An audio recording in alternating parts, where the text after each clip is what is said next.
अस्सलाम वालेकुम बेटा, कैसे आप सब ठीक है। बेटा आज हमारा टॉपिक है आर्टिफिशियल सैटेलाइट। तो आर्टिफिशियल सैटेलाइट ऐसे सैटेलाइट होते हैं जो बेटा हमारी अर्थ के अराउंड क्या करते हैं, ऑर्बिट करते हैं। और वो उनको किसने बनाया होता है? इंसानों ने। तो हम कहेंगे man made object which is orbit around the earth are called artificial satellite।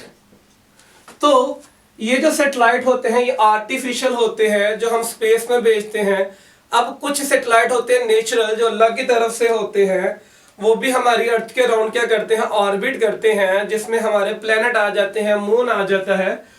तो जो हम भेजते हैं उनको हम कहते हैं आर्टिफिशियल सैटेलाइट। और वो क्या करते हैं, अर्थ के अराउंड बेटा क्या करते हैं, ऑर्बिट करते हैं। और जो उनकी ऑर्बिटल वेलोसिटी होती है वो बेटा होती है 7.9 किलोमीटर पर सेकंड। ये वो मिनिमम वेलोसिटी होती है, it is that minimum velocity या हम कहेंगे minimum initial velocity, minimum initial velocity which is required to an object। यहां ऑब्जेक्ट की जगह हम सैटेलाइट भी लिख सकते हैं। To move into orbit, orbit में मूव करने के लिए जो रिक्वायर्ड होती है अराउंड द अर्थ बेटा, अर्थ के around the earth is called orbital velocity, या हम कहेंगे क्रिटिकल ऑर्बिटल वेलोसिटी, क्योंकि ये मिनिमम होती है। अगर इससे ज्यादा देंगे तो फिर पाथ कुछ और मान जाता है। खैर हम इसको अभी स्टडी करते हैं, देन आगे हम इसको देखेंगे। तो होता क्या है कि हमारे पास ये अर्थ है, अर्थ का कोई ना कोई सेंटर है और हमारे पास जो रेडियस है वो आर है। तो हमने कहा कि सर ये हमारे पास इसका क्या है, सरफेस है, सरफेस से डिस्टेंस आर है। यहां पे हमारा कोई ऑब्जेक्ट है, एक ऑब्जेक्ट है जिसको हमने क्या करना है, आर्टिफिशियल सैटेलाइट के तौर पर यूज करना है। तो हम इसको रॉकेट में रखते हैं और रॉकेट को क्या करते हैं, रॉकेट प्रोपल्शन से बेटा इसको थ्रो करते हैं। याद रखिएगा जो ग्रेविटी का फोर्स होता है वो हमेशा कहां होगा, डाउनवर्ड होगा। ग्रेविटी का फोर्स हमेशा कहां होगा, डाउनवर्ड होगा। तो जब हम इसको इनिशियल पुश करते हैं विद वेलोसिटी ऑफ 7.9 किलोमीटर पर सेकेंड, तो बेटा ये क्या करेगा, वर्क डन करेगा अगेंस्ट द ग्रेविटी और क्या करेगा, ऊपर की तरफ मूव करता है। तो बेटा याद रखना हम इस ऑब्जेक्ट को इनिशियली सिर्फ क्या देंगे, ये वेलोसिटी देंगे, प्रोजेक्टाइल करेंगे। तो हम क्या देखा, हमने इसको इनिशियल बेटा पुश किया, पुश करने के बाद इसने एक पाथ पकड़ा। जैसे ही आगे गया ग्रेविटी ने इस ऑब्जेक्ट को बेटा क्या किया, नीचे की तरफ पुल्ड किया। अब वो जाना इधर चाहता था, जिसकी वजह से वो गया किधर, इधर। फिर यहां पहुंचने के बाद ग्रेविटी ने फिर इसको पुल्ड किया, जाना वो इधर चाहता था, गया वो इधर। तो इस तरह बेटा क्या करता है, ग्रेविटी हर इंस्टेंट के ऊपर उसको पुल्ड करती है डाउनवर्ड। और वो जो सैटेलाइट होता है या वो जो ऑब्जेक्ट होता है वो जमीन के अराउंड बेटा क्या करता है, एक सर्कुलर पाथ बना लेता है।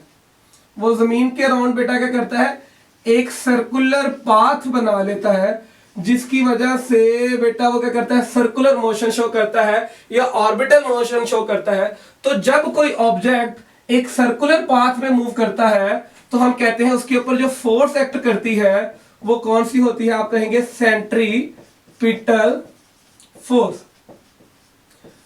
मैंने पहले भी बताया था कि centripetal force it is a cause of force.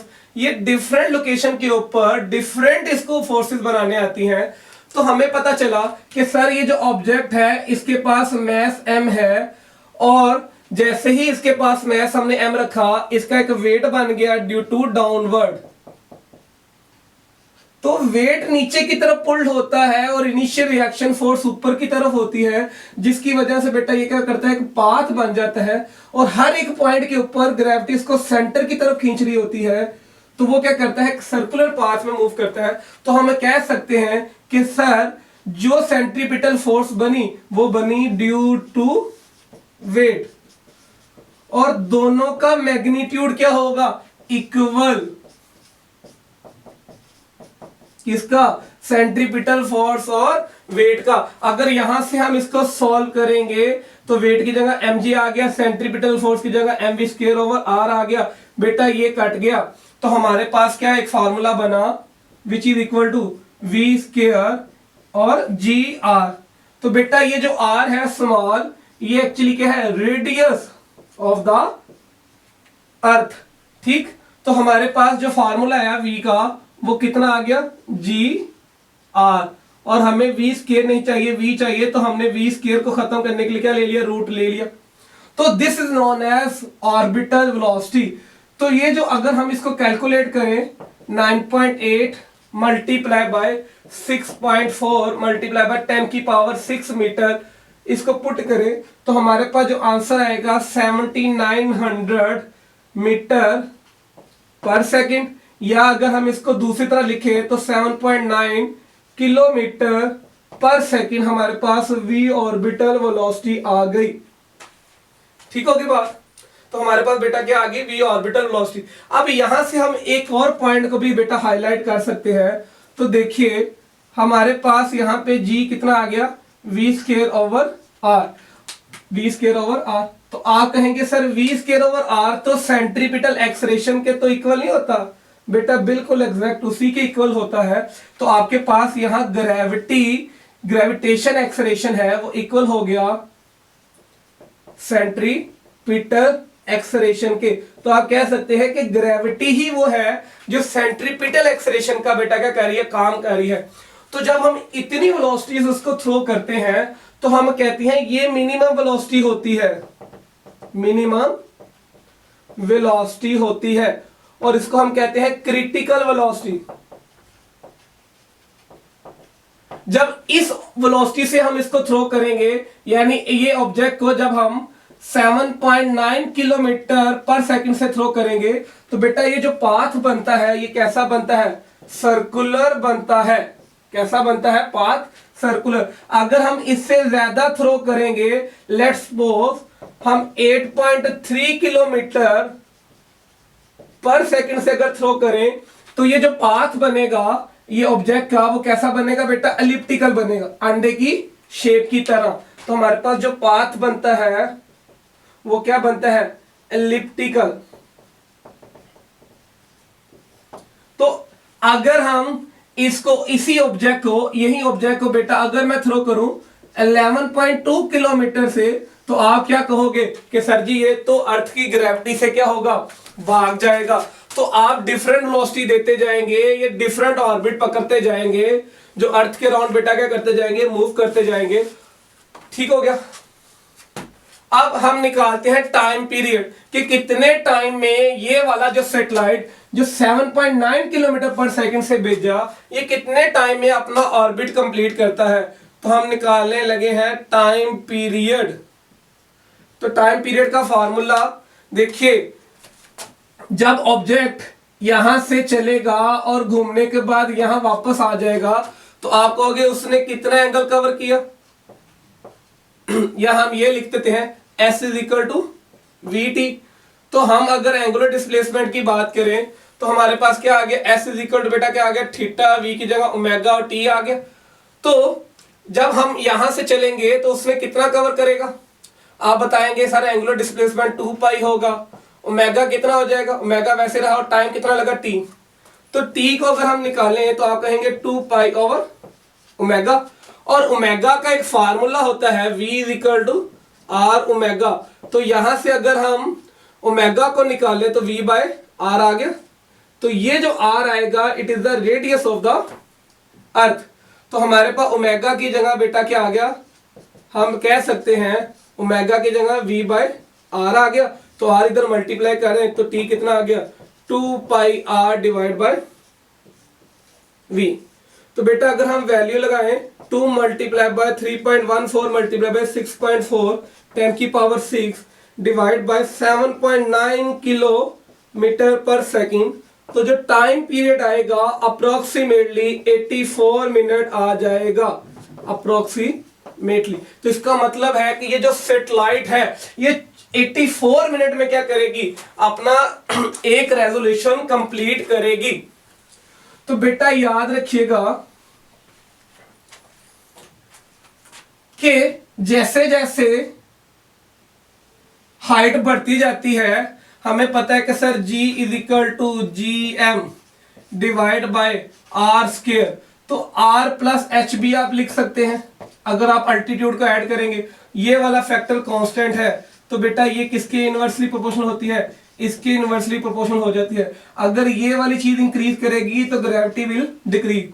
तो जैसे जैसे आपके ऑर्बिट बड़े होने शुरू हो जाते हैं, ये देखिए ये मेरा पहला ऑर्बिट था, ये बेटा जी मेरा दूसरा ऑर्बिट, ये बेटा जी मेरा तीसरा ऑर्बिट। अगर सेंटर से ये वाला बेटा क्या ऑर्बिट में इसको मान लूं कि ये R1 है, इसको मान लूं कि ये R2 है और इसको मान लूं कि ये R3 है, तो जब इनके ऑर्बिट का रेडियस ही डिफरेंट होगा तो हम कह सकते हैं कि जैसे जैसे R इंक्रीज करता है, R इंक्रीज करता है या R प्लस एच आप कह दें, आपकी ग्रेविटी क्या करती है, डिक्रीज करती है। तो हम कह सकते हैं कि सर उनकी जो स्पीड होती है, ऑर्बिटल स्पीड जो होती है, वेलोसिटी होती है, वो क्या हो जाती है, जो उनकी घूमने की वो क्या हो जाती है, डिक्रीज हो जाती है और उनका टाइम पीरियड इंक्रीज कर जाता है। तो याद रखिएगा जैसे जैसे बेटा जी ऑर्बिट का डिस्टेंस बढ़ता जाता है जमीन के से, यहां से ये एक ऑर्बिट है, ये दूसरा ऑर्बिट है, ये तीसरा ऑर्बिट है, ये तीनों का बेटा क्या है, अर्थ से डिस्टेंस क्या है, डिफरेंट है। तो जिसकी वजह से बेटा क्या होगा, अगर यहां पे सैटेलाइट है और यहां पे सैटेलाइट है, मैं इसको कहता हूं इसकी v1 है, इसकी v2 है, तो आप कहेंगे sir v1 is less than to v2, इसकी स्पीड ज्यादा होगी। अगर इसकी स्पीड ज्यादा होगी तो इसका टाइम पीरियड बेटा क्या होगा, कम होगा। तो ये वाला ऑब्जेक्ट जल्दी क्या करेगा, अपना ऑर्बिट कंप्लीट करेगा, जबकि ये वाला ऑब्जेक्ट क्या करेगा, लेट ऑर्बिट कंप्लीट करेगा। तो जैसे जैसे ऑर्बिट बढ़ते जाते हैं बेटा जी v क्या हो जाती है, डिक्रीज होनी शुरू हो जाती है और टाइम पीरियड बेटा आपका क्या हो जाता है, इंक्रीज हो जाना शुरू हो जाता है। तो आप आगे जाके बेटा क्या देखेंगे, जियो स्टेशनरी ऑर्बिट। तो याद रखिए जो मिनिमम आपका ऑर्बिट होता है वो कितने डिस्टेंस पर होता है, 400 किलोमीटर के ऊपर पहला आपका बेटा क्या बनता है, इतने डिस्टेंस के ऊपर पहला आपका बेटा क्या बनता है, ऑर्बिट बनता है, जहां पे आपके सैटेलाइट क्या करते हैं, मूव करते हैं। ठीक है बेटा, तो दिस इज ऑल अबाउट बेटा आर्टिफिशियल सैटेलाइट।